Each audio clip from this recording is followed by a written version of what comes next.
سامعین ناظرین السلام علیکم، آداب۔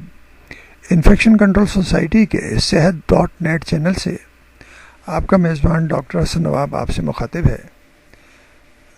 دانتوں کی صحت اور دانتوں کی بیماریوں کے بارے میں معلومات آپ تک پہنچائی جا رہی ہیں۔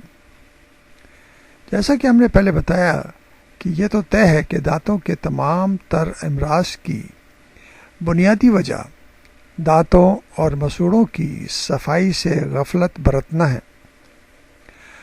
علاوہ ازیں مشروبات، میٹھی اشیاء، پان، چھالیاں، تمباکو، گٹکے کا استعمال بھی مختلف تکالیف کی اہم وجوہ میں شامل ہے، جبکہ بعض اوقات فلورائڈ کی کمی بھی دانتوں کے مختلف عوارض کا سبب بن جاتی ہے۔ مشاہدے میں ہے کہ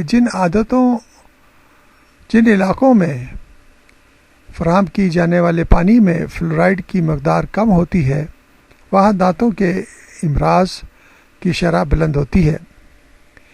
اس کے علاوہ بعض افراد کے منہ میں کسی بھی وجہ سے لعاب کم بننے یا کسی پریشانی نفسیاتی مسئلے کی صورت میں غیر ارادی طور پر دانت پیسنے کی عادت کے سبب سے دانتوں کی تکالیف کی شکایت ہو سکتی ہے۔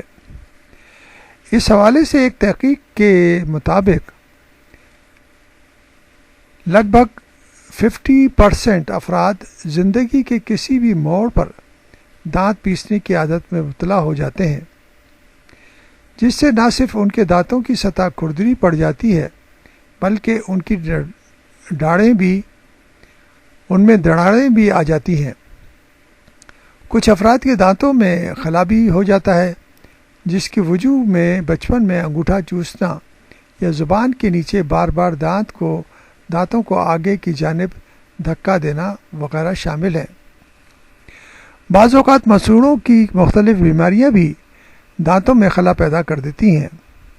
تاہم اگر دانتوں پر خول چڑھا کر ان کی تکلیف سے نجات حاصل کی جا سکتی ہے، لیکن یاد رکھیے جو بچے دانت نکلنے کی عمر میں مسوڑوں پر زبان پھیرتے رہتے ہیں، عموماً ان کے دانت بھی ٹیڑھے ہی نکلتے ہیں۔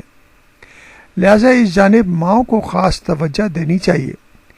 اگر ابتدا میں ہی بچوں کو صاف ستھرا صحت مند رکھنے کی احتیاطی تدابیر اختیار کر لی جائیں تو طویل عرصے تک مختلف امراض سے محفوظ رہ سکتے ہیں۔